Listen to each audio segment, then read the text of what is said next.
Welcome students to Keshav Batra conceptual account tax classes. Students, आज हम जो चैप्टर करने जा रहे हैं वो है हमारा सबसे इंपॉर्टेंट चैप्टर जो कि है GST. Okay, not important for the purpose of examination but knowledge purpose के लिए जीएसटी बहुत ही ज्यादा जरूरी है, क्योंकि हमें पता होना चाहिए कि हमारे नेशन में टैक्स का सिस्टम कैसा है।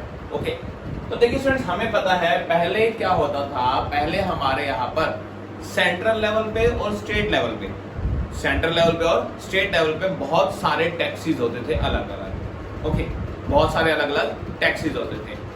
उसके बाद क्या किया, गवर्नमेंट ने सोचा कि क्यों ना सारे टैक्सेस को मिला के एक सिंगल टैक्स बना दे, एक सिंगल टैक्स बना दे जिसका मेन मोटिव क्या हो, जिसका मेन मोटिव हो वन नेशन वन टैक्स, कि एक नेशन एक टैक्स रहे। ओके, अलग अलग टैक्सेस ना हो।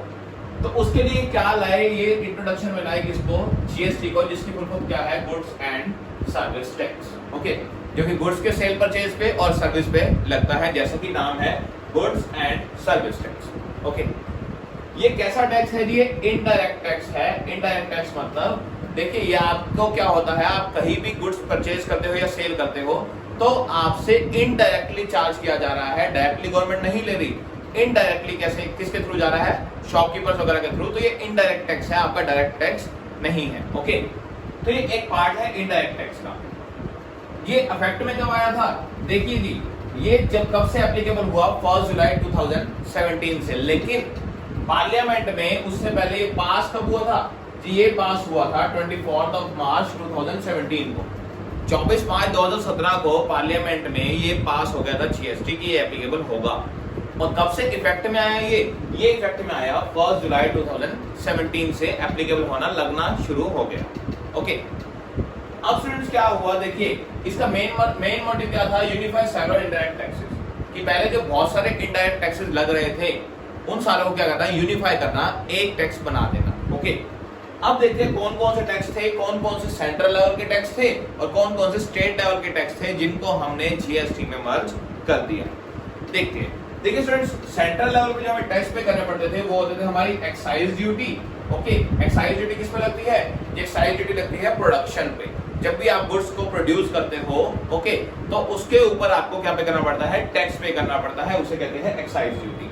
तो आपको एक्साइज ड्यूटी देनी पड़ती थी सेंट्रल गवर्नमेंट को, कस्टम ड्यूटी इंपोर्ट एक्सपोर्ट पे, सर्विस टैक्स और सेंट्रल सेल्स टैक्स। तो ये कुछ टैक्सेस थे जो हमें लगते थे किस पे, सेंट्रल लेवल पे। किस पे, सेंट्रल लेवल पे।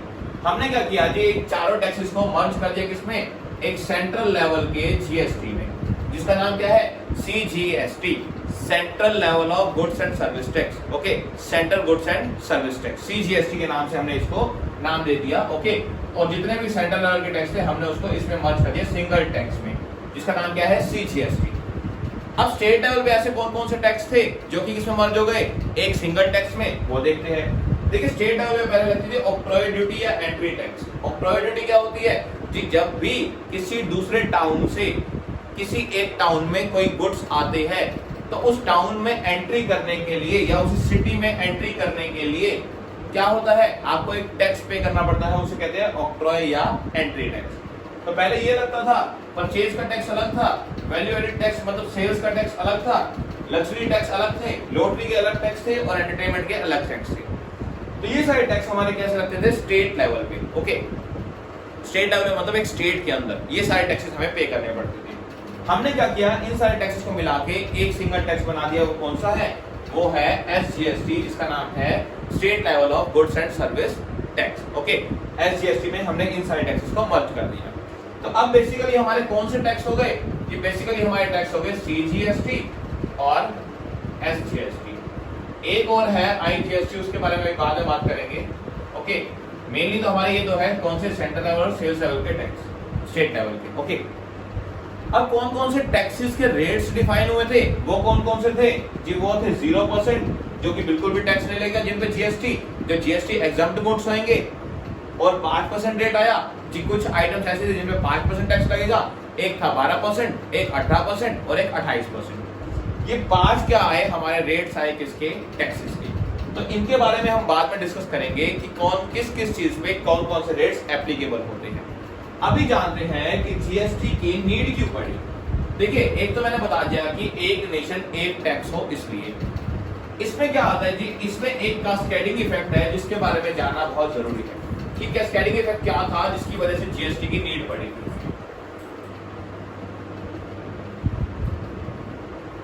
देखिए स्टूडेंट्स, कास्केडिंग इफेक्ट क्या होता है, इसका सिंपल मीनिंग अगर जनरल लैंग्वेज में कहे तो ये क्या है जी, टैक्सेस ऑन टैक्स या टैक्स ऑन टैक्स।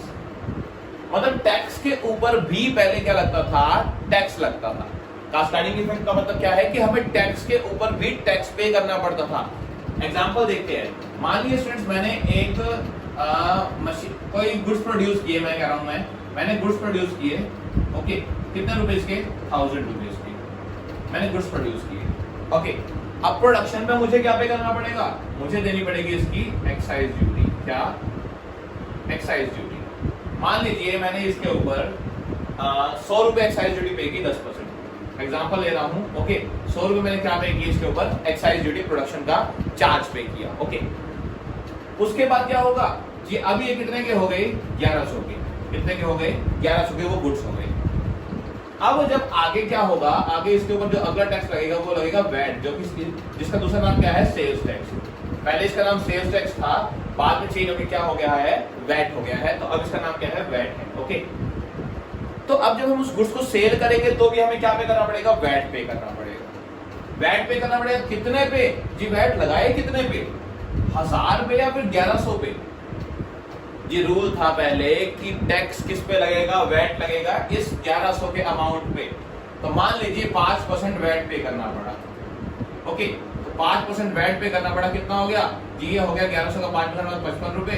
तो मेरे गुड्स कितने के हो गए, 1155 के, ओके। तो देखिए कास्केडिंग इफेक्ट का मतलब क्या है जी, हमें क्या करना पड़ा, हमें इस 100 रुपए पे भी क्या देना पड़ा, टैक्स देना पड़ा, एक्स्ट्रा टैक्स, ओके। इस 100 रुपीज पे भी मुझे क्या पे करना पड़ा, टैक्स पे करना पड़ा। अदरवाइज क्या होता जी, मुझे करना किस पे चाहिए था, 1000 पे 5% टैक्स पे करना चाहिए था, जो कि आता 50 रुपए। लेकिन मुझे क्या करना पड़ा, मुझे जो एक्साइज ड्यूटी लगी थी उसके ऊपर दोबारा से टैक्स पे करना पड़ा। तो इसे हम क्या कहते थे, कास्केडिंग इफेक्ट। तो जीएसटी के आने से एक तो ये कास्केडिंग इफेक्ट रिमूव हो गया, क्योंकि अब एक सिंगल टैक्स ही अप्लाई होता है, ओके। तो कास्केडिंग इफेक्ट तो खत्म हो गया, सबसे पहले तो ये नीड थी हमें, ओके। और क्या था जी, और मल्टीप्लिसिटी ऑफ टैक्स था पहले। मल्टीप्लिसिटी ऑफ टैक्स क्या होता है वो भी देखते हैं। Multiplicity of tax, multiplicity of taxes भी यही होता है कि हमें बार बार अलग अलग टैक्स देने पड़ते थे, बार बार। पहले जी किसको दो, पहले सेंट्रल लेवल पे दो टैक्सेस, फिर एक टाउन से दूसरे टाउन में जा रही है तो किसको दो, जिस स्टेट लेवल पे भी टैक्सेस दो, ओके। और ऊपर से दिक्कत क्या आती थी, जिस स्टेट लेवल पे हर स्टेट के every state had different taxes, every state had different taxes जी। हर एक स्टेट के अपने अपने क्या थे, डिफरेंट टैक्स होते थे। जैसे एक यूपी का अलग से वैट था, यूपी वैट, ओके। मुंबई का अलग से वैट था, दिल्ली का अलग से वैट था। तो मतलब हर एक के क्या थे, अलग अलग क्या थे, टैक्स के रेट्स थे, वैट के रेट्स थे अलग अलग। तो ये भी क्या था, ये भी हमारी एक कमी थी किसकी, जो हमारे टैक्सेस लगते थे उसकी, ओके। मल्टीप्लिसिटी मतलब अलग अलग टैक्सेस पे करना, और टैक्सेस भी कैसे है, हर जगह के अलग अलग। अब क्या हुआ जी, अब ये सारा किस पे कंबाइन हो गया, एक सिंगल जीएसटी में, सिंगल जीएसटी में, जिसने क्या कर दिया, इन डिफरेंट टैक्सेस को यूनिफॉर्म कर दिया। यूनिफॉर्म मतलब एक सिंगल टैक्स रेट बना दिया, वही हमें क्या पे करना पड़ता है, पे करना पड़ता है, ओके।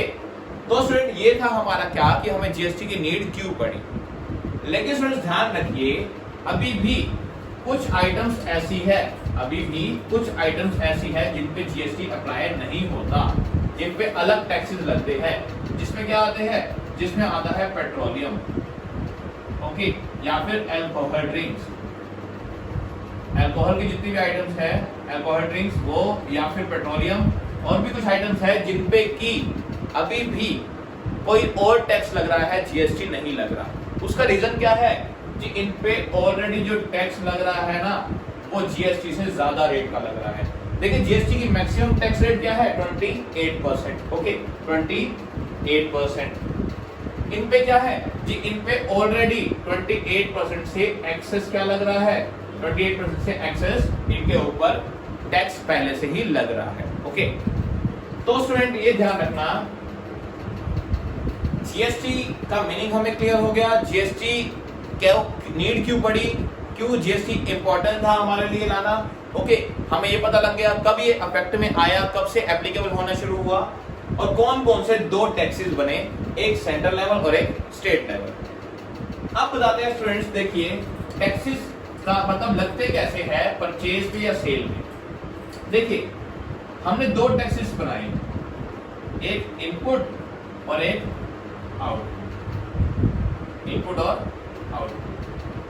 ओके जी इनपुट टैक्स किस पे लगता था, इनपुट टैक्स लगता था या तो परचेज पे या फिर एक्सपेंसेस पे, या परचेज पे या फिर एक्सपेंसेस पे, खर्चों पे। और आउटपुट किस पे लगता था, आउटपुट या तो सेल्स पे या फिर इनकम पे।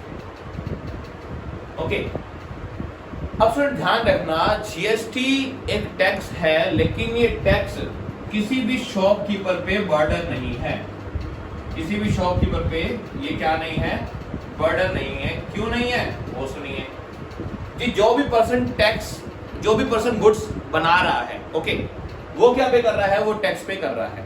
ओके उसको से दैट, लेकिन ध्यान रखना स्टूडेंट्स है क्या एक्चुअल में, देखिए शॉपकीपर को बर्डन क्यों नहीं है। मान लीजिए एक शॉपकीपर है जो बुक्स का सेलर है, कौन है, बुक सेलर है। उसने जब आगे से बुक्स खरीदी, उसने जब आगे से बुक्स खरीदी, ओके उसने जब बुक्स परचेज की तो उसे क्या पे करना पड़ा, टैक्स पे करना पड़ा। कौन सा, ये जीएसटी पे करना पड़ा। ओके और पे करना मतलब कौन सा, इनपुट। ओके अब जब वो उन बुक्स को आगे सेल करेगा, किसको, कस्टमर को, जब वो बुक्स को आगे क्या करेगा, सेल करेगा, किसको, कस्टमर्स को, तो यही का यही टैक्स उसे क्या होगा, रिसीव भी होगा। टैक्स क्या होगा, रिसीव भी होगा, जिसे हम क्या कहते हैं, आउटपुट ऑफ टैक्स। ओके यही जीएसटी वो कस्टमर से चार्ज करेगा गुड सेल करने पे, तो तब उसे टैक्स क्या होगा, रिसीव होगा। तो स्टूडेंट गवर्नमेंट ने एक राइट दिया है शॉपकीपर को, क्या कि जितना टैक्स आपने पे किया है, ध्यान से सुनना, जितना टैक्स आपने पे किया है वो टैक्स आप रिकवर कर सकते हो, किससे, कि जितना टैक्स आपने सेल करके कमाया है उससे, जितना टैक्स आपको सेल करके रिसीव हुआ है उससे आप अपना जो टैक्स आपने खरीदते टाइम पे किया था वो रिकवर कर सकते हो। अब बात करते हैं कि पहले ये क्या होता है, सीजीएसटी, एसजीएसटी और आईजीएसटी क्या होती है, उनके बारे में बात करते हैं। देखिए स्टूडेंट्स, जब भी आप विद इन अ स्टेट, मैं क्या कह रहा हूं, विद इन अ स्टेट, एक स्टेट के अंदर गुड्स को क्या करते हो, गुड्स को सेल या परचेज करते हो, गुड्स को सेल या परचेज करते हो, तो आपको क्या लगेगा, सीजीएसटी और एसजीएसटी अप्लाई होगा। कैसे होगा, मान लीजिए टैक्स रेट है मेरा 18%, कौन सा, 18% टैक्स मुझे चार्ज करना है या पे करना है। ओके तो कैसे होगा जी, अगर एक स्टेट के अंदर है तो उसके ऊपर 9% सीजीएसटी लग जाएगा और 9% एसजीएसटी लग जाएगा। जितना रेट है वो दोनों आधे आधे बढ़ जाएंगे, किसमें, सेंट्रल गवर्नमेंट में और स्टेट गवर्नमेंट में। ओके कब, जब मैं एक स्टेट के अंदर क्या कर रहा हूं, सेल या परचेज कर रहा हूं। लेकिन अगर मैं क्या कर रहा हूं, एक स्टेट से किसी अदर स्टेट में, एक स्टेट से किसी अदर स्टेट में क्या कर रहा हूं, सेल या परचेज कर रहा हूं, किसी अदर स्टेट में सेल या परचेज कर रहा हूं, देन मुझे कौन सा टैक्स लगाना है, मुझे लगाना है इंटीग्रेटेड जीएसटी, आईजीएसटी, जिसका फुल फॉर्म क्या है, integrated goods and service tax. Integrated मतलब इकट्ठा। तो यहां पर मुझे क्या करना है, यहां पर एक सिंगल ही टैक्स लगाना है, सीधा कितना, 18% बस। ये हुआ क्या, देखिए यहाँ पे तो जो टैक्स था वो सेंट्रल और स्टेट गवर्नमेंट में हमने आधा आधा करके बांट दिया था। ओके कि आधा सेंट्रल गवर्नमेंट का, आधा स्टेट गवर्नमेंट का। यहाँ क्या हुआ कि यहाँ हमने उस गवर्नमेंट को कितना टैक्स पे कर दिया, 18% टैक्स पे कर दिया। अब वहां की गवर्नमेंट इसको अपने आप डिवाइड कर लेगी। हमने सीधा 18% टैक्स देना था, हमने सीधा वो दे दिया। तो कब एप्लीकेबल होगा ये IGST? जब हम एक स्टेट से किसी दूसरे स्टेट में क्या कर रहे हो, सेल परचेज कर रहे हैं, और एक स्टेट के अंदर ही हो तो कौन सा होगा, CGST और SGST। ओके, तो स्टूडेंट आई थिंक आपको एक बेसिक क्लियर हो गया होगा, आपका एक बेसिक बन गया होगा कि GST है क्या, कौन कौन से GST है, कब कब एप्लीकेबल होने हैं, इनपुट GST क्या होता है और आउटपुट GST क्या होता है। तो स्टूडेंट्स आज के लिए इतना ही। हम अपने नेक्स्ट वीडियो में डिस्कस करेंगे कुछ ट्रांजैक्शंस रिलेटेड टू GST, जिससे आप अपना जनरल चैप्टर क्या कर सको, कवर कर सको।